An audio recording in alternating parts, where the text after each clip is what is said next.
So to start out our Learn to Play demo, try to bring in a big board here to make it easy for everybody to learn.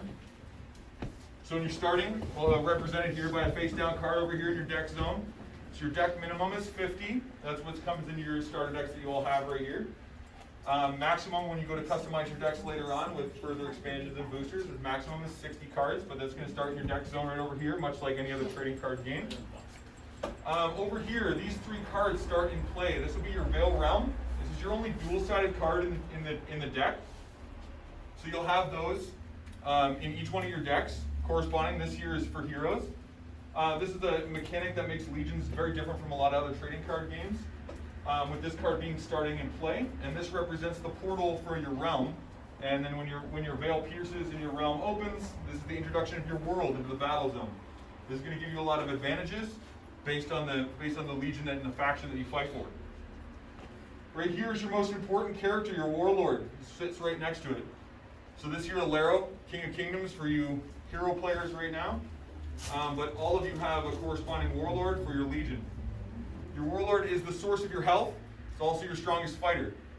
If your Warlord dies, you lose the game. The point is to defeat your opponent's Warlord. But in the process, you use your Warlord effectively to help you move and win the game. Right below it is your synergy.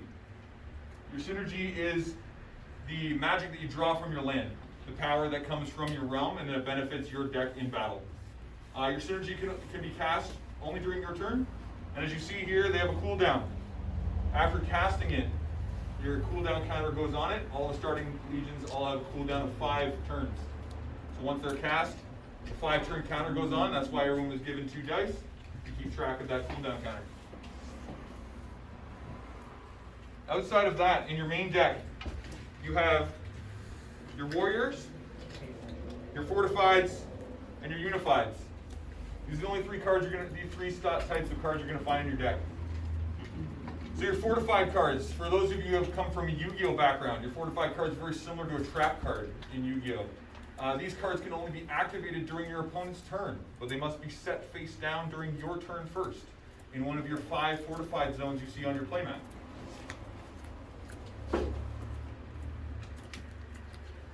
When it comes to your unifieds, so your unifieds are equivalent of your spells. They can only be used during your turn. Cannot be used during your opponent's turn, but you can cast any amount of these during your turn. These give you different advantages, and they also allow you to have different mechanics. So right here we have 3 different unified cards. First one, it's a blank space here. You'll see that in some of your decks. That just means it's a generic unified card. It can be activated once, and it goes to your discard pile. Then you have your unified card that says arm. Heroes are notorious for this. The arms represent an armament. They're an equipment. So these 2, when you activate them, they equip underneath your hero, and they do not occupy one of your 5 zones. This gives heroes a nice good advantage when it comes to equipping materials and allowing them to proceed through the game. Then you have your other unifieds here that say ACT or ACT. These represent that they remain active. Those of you coming from Magic, much like an enchantment. When you cast it, it stays in play unless your opponent eliminates it, destroys it, or you remove it from the field yourself. These will stay face up, and then most oftentimes they have a once per turn effect. Because they are unified, that once per turn effect can only be activated during your turn. Much like the fortified card, if it was an active as well, it would also be a once per turn mechanic. It can only be activated during your opponent's turn because it is a fortified card. Other than that, you also see that there can be unifieds or fortifieds of a generic color in your deck. All starter decks start with all 5 of the exact same. They all come from the bounty realm. They're represented here by the gray color swoosh, gray color bar, as well as the book. These bounty realm cards, because they're a neutral faction, can be played in any of the colors. They're inherently here to help balance the game and help keep that equal playing level and playing field for all Legions. So these, whether they're unified or fortified and later to be warriors introduced in another set, all of them can be put in there and be played like a normal unified, fortified, or warrior from your specific color. When it comes to your warrior cards range from attack power 1 to 5. 1 being the weakest, 5 being the strongest. Now when it comes to your 1 power warriors, 1 power warriors are all gifted with a keyword ability that has a reminder text written on them to tell you exactly what they do when they either come into play or during battle. This is to incentivize all players to play 1 power warriors in their decks, giving them a keyword ability. Now 5s being the strongest in the game, they're a vanilla, they do not have any effect, but they still have the highest power. Anywhere from 2, 3, and 4, same thing, no effect. But they still function the exact same way as any other warrior. When it comes to playing the game, you can conscript 1 warrior per turn. Basically a summoning into play. Unlike Magic, those of you coming from Magic, there's no summoning sickness to warriors. Warriors can attack the turn they enter play, unless they're played on the very first turn of the game. That way your opponent wouldn't have time to set up, so we make sure that it's balanced. Otherwise, you can only play 1 warrior per turn unless the card states otherwise.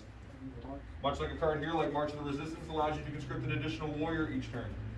There are cards like this that either stay in play or they activate that allow you to play multiple warriors. So when you shuffle up your decks and they place in the deck zone, you start out with 6 cards in your opening hand. There is a Mulligan Rule, meaning that you can put all 6 cards back. They must go to the bottom of the deck, and you redraw 6 from the top. The deck is not shuffled. Interesting. Now, if you decide to do a mulligan, instead of going down a card like in some other games, your opponent gets to draw an additional card. So use your mulligan wisely. You might want to set up your hand, but at the same time, you're giving your opponent an advantage. So basic setup for a game, much like you see here.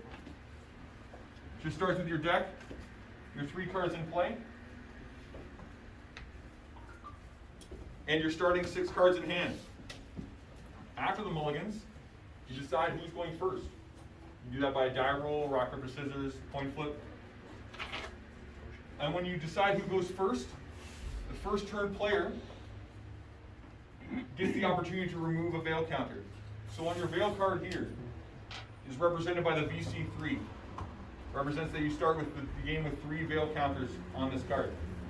So the first turn player will remove this veil counter down to 2 and proceed with the rest of the turn. First turn player does not draw because they get the veil counter to go down 1. Second turn player, when it comes to their turn, their veil counter goes down to 2, and they would then draw a card for their opening turn. Now you might be wondering why this is important. This is our way of trying to balance a mechanic to stop that 1 turn kill, first turn kill potential that you see in a lot of other games. So this allows both control decks and aggro decks the ability to set up and decide what their battle strategy is going forward. So in a basic turn structure, you'll see in the cards that you have in your deck, given in your deck there, on the care to play, it breaks down the turn structure. So you have your countdown phase, your reinforce phase, your war phase, and your end phase. Now you see there, your countdown phase represents that at the very start of your turn, any number, much like your veil VC3 or your veil counter, that's your countdown phase, that's when it removes, goes down 1. Much like later on in the game, when you have your cooldowns activated, your cooldowns will then go down by 1. That starts at the very beginning of your turn before you draw. Your reinforce phase, fancy word for a draw phase. Some effects activate during this time, but most oftentimes is where the player just draws for their turn. Then you move into your war phase. Your war phase is a free open play phase. Unlike other games, we do not have a structured battle phase. There's not a structured damage step. It all happens in one open play phase. Now, to remind everybody that warriors can attack the turn they enter play. So during this war phase, you can conscript a warrior and attack right away. You also get the opportunity to then activate a unified card, set fortified cards, and continue doing your battle. You can do this in any order you want. This is to allow freedom of play, but also the fact that the realism that we are Legion's Realms of War, and in war you don't just wait a turn. You're entering battle, you fight right away. So I welcome you all to shuffle up, try it out, see what you have any questions, anything like that. I'm here, I can go through a turn for you, go through anything like that. Malik will be here, available for everyone to answer any questions. The only last thing I want to go over before we start is we just want to highlight our Warlord here.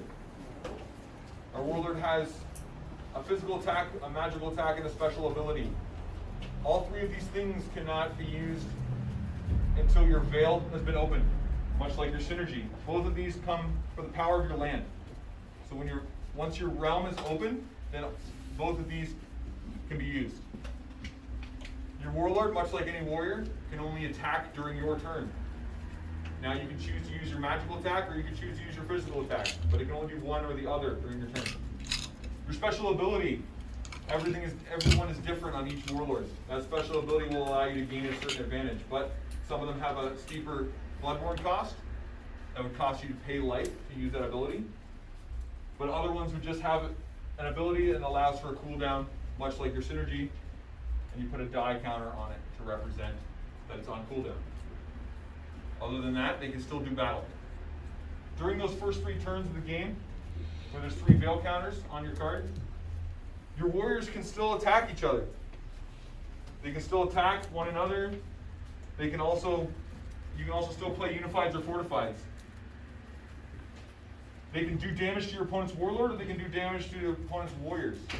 Your Warlords cannot retaliate or do any battle back until your realm is open.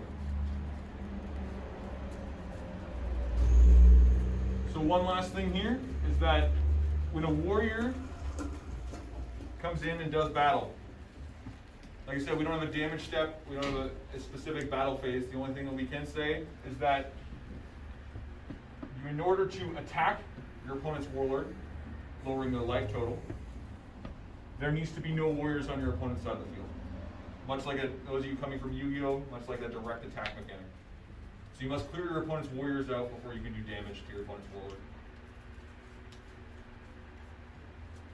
Other than that, I welcome you all to shuffle up your decks, try it out.